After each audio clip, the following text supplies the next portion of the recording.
Hello guys, this is Mr. Cruz for your flipped classroom lesson on scientific methods. So I'm going to make this as quick and harmless as possible and focus on the most important stuff. So these are the steps in the scientific method scientists follow, and it's very fluid.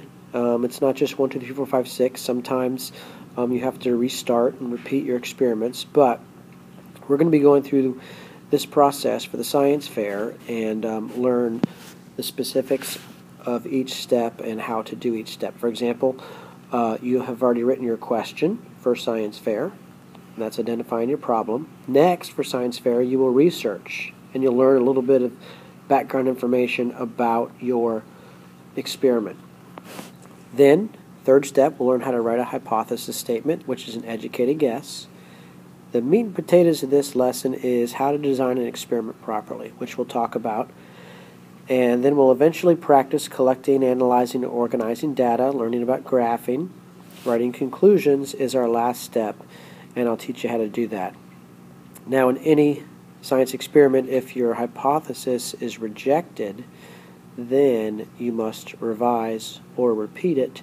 Revise your hypothesis and design a new experiment. Or if your hypothesis is accepted, many times you still repeat the experiment to see if you get the same results. So let's pretend that we have an experiment and we have identified our question, and our question has to do with if green light affects plant growth. Maybe plants grow taller with green light. You might think that. Well, the next step would be to do a bunch of research. Maybe you research the type of plant you're going to grow, the growing conditions. You might also research a little bit about the electromagnetic spectrum and the color spectrum of light. And then you're ready to make your hypothesis, which is an educated guess. And the educated guess is always something that can be tested. It's something that would allow you to design an experiment to test. It's usually written as an if-then statement, and I have an example here that we can look at together. So if things that are green reflect green light, then pea plants grown under green light will not absorb enough light for photosynthesis and therefore not grow as tall. And what this saying is I'm predicting that if I put a green light above a plant to help it grow instead of a white light, that it will not grow as tall. And this sounds kind of busy, but I gathered this information from my research, and that's how I came up with my prediction. So that's just an example. Now, this slide is going to explain the different parts of an experiment. And the experiment we're going to look at is which type of soil additive is best for tomato plant growth. And as you can see here, we have plant A grown in fertilizer and soil, and we have tomato plant B grown in soil and compost, and we have tomato plant C that was grown only in soil. These are my three groups that I'm experimenting with. Now we have to first learn about the different parts of the experiment. The manipulated variable is the variable in the experiment that the scientist changes. And in this experiment you can see that the type of soil is the thing that is being changed, because here I have fertilizer, and in the middle experiment I have compost, and then this one just has soil all by itself. So type of soil is what the scientist or the experimenter is manipulating, is changing in the experiment.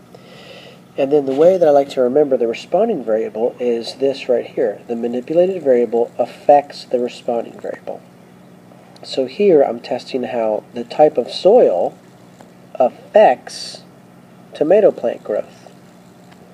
And different types of soil might have different effects on tomato plant growth. So my manipulated variable is affecting my responding variable. Type of soil affects plant growth.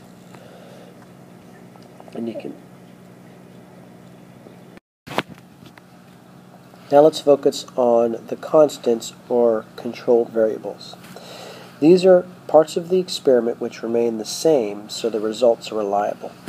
So if I'm testing which type of soil is best for tomato plant growth, the only thing I want to change is the type of soil. And I have fertilizer and soil here, soil and compost here, and just regular soil here. That's my manipulated variable. everything else should remain constant so that I know that the only thing that's possibly affecting the growth is the type of soil. So let's look at our constants, or our what we call controlled variables. We have water. Every single plant was given 50 milliliters of water a day. Okay, that's a controlled variable, that's a constant. Every single plant was grown under 3 lights that are the same wattage and the same distance from the plant. That's a constant. The size of the pot is a constant, allowing for only a certain amount of root space for root growth. The other growing conditions, maybe the humidity, would be a constant. But those are the obvious ones. And obviously we're using tomato plants in every experiment as well, so that's a constant or a controlled variable. Without keeping variables controlled, or without keeping certain things in different experimental groups constant, you cannot trust your results. The only thing we want to change is that manipulated variable. Now let's talk about a control group. Now don't confuse this with constants or controlled variables. The controlled group is one of the 3 groups in the experiment in which the conditions are considered the normal standard condition. And this allows you to compare properly. So in our experiment, our normal conditions are just the group of plants, or the plant that was grown under, or grown with soil only. We wouldn't know how good compost and fertilizer really work, comparing them to each other, unless we really were able to compare them to just the normal soil. And that is our control group. I thought this comic was funny because it shows 2 cages of mice. And you can see these mice are the normal ones here. And they were in some sort of experiment. Maybe they were given something in their food. And these guys said, well, I guess we're the control group. That's because these mice over here are obviously acting crazy because maybe they were part of some sort of experimental group where they were given some sort of new medicine or something in their food that make them go bonko. So that's another example of a control group. Let's practice identifying the variables, constants, and controls, or control groups. In this experiment, how does different types of pollution affect algae growth? We have 1 jar with algae that was given fertilizer, 1 jar of algae that was given a little bit of laundry soap, 1 that had a little bit of vinegar to simulate acid rain, and our control group, which was given absolutely, you got it, nothing, just water and algae from the pond. And so our manipulated variable is the types of pollution. 1 jar has fertilizer, 1 has laundry soap, and 1 has acid or vinegar. And so that would be our manipulated variable. The responding variable is the algae growth. And you can see the one with the fertilizer seems to grow the most algae. So fertilizer promotes algae growth. Looks like the laundry soap killed it. And the vinegar doesn't look too much different from the control group. So the algae growth would be our responding variable here. And then let's identify some controlled variables. Amount of water is the same. That's a controlled variable or a constant.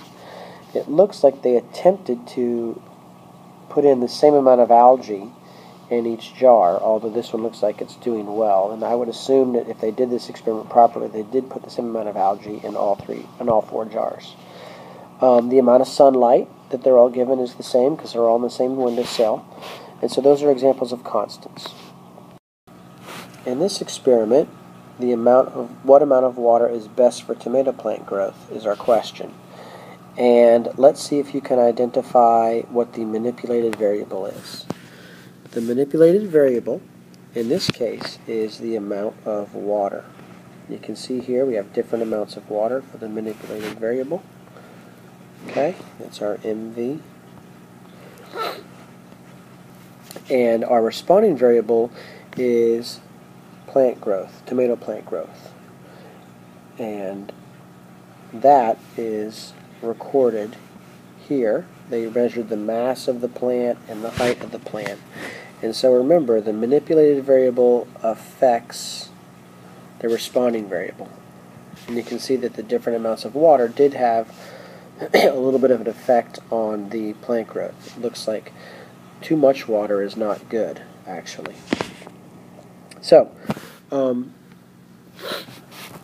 let's try to find the constants. We'll circle those in blue. Constants would be amount of light, where these are controlled variables or constants. Type of plant. They all use tomato plants. Notice all of them have the same amount of, or same type of growth substrate or soil and fertilizer in all of them. They all have the same size pot. Okay, so those are all constants. So this is a good practice to identify these. We'll try one more. Let's do this experiment here. What soil temperature is the best for seed germination? So here you can see I have this tray, these trays here, and they actually can heat up. You can see this one's low heat, medium heat, high heat, and it has the temperature here. And that heats up the soil to maybe simulate different seasons. You know, in the summer the soil is warmer than it is in the winter, and so on and so forth. And they're given a certain amount of water every day, and they're put under growth lights, and it looks like each tray has 20 seeds. You can see some sprouted, some didn't. So let's first talk about our manipulated variable. What do you think the manipulated variable is? What did the scientist change on purpose to test here? If you said soil temperature, you are correct. Okay, so that's our manipulated variable. And then let's try to figure out what our responding variable is. Manipulated variable affects seed germination. That's our responding variable. And so our data, we'd actually count the seeds here. So this had 17 seeds, this one had 19 seeds sprout, and this one had 20, all 20 seeds sprouted. So you can see there was a little bit of a change as the temperature was reduced. It appears that more seeds sprouted. So our responding variable is seed germination. We were testing how soil temperature affected seed germination. And we'll identify our constants or our controlled variables. In blue, we had the amount of light. That was a constant. We had the number of seeds started off to be 20 each time. That was a constant or a controlled variable. The amount of soil, the size of the tray, the daily water was the same each day. These were all controlled variables or constants in this case. Now, to identify the control group, not all experiments have a control group, and in this case, you might say, well, what's the normal soil temperature? Well, there's no normal soil temperature. It changes depending on seasons and climate. So, in this case, I wouldn't say that there's an obvious control group. And in a lot of experiments, that's the case, but you do try to have a control group built into the experiment so you can compare your groups that you're testing with to get good results. So this is a quick lesson on scientific method. We're going to spend a lot of time in class learning about this, designing experiments, and you're going to do it for your big science fair project, so it should be fun. And I will see you tomorrow in class. Over and out.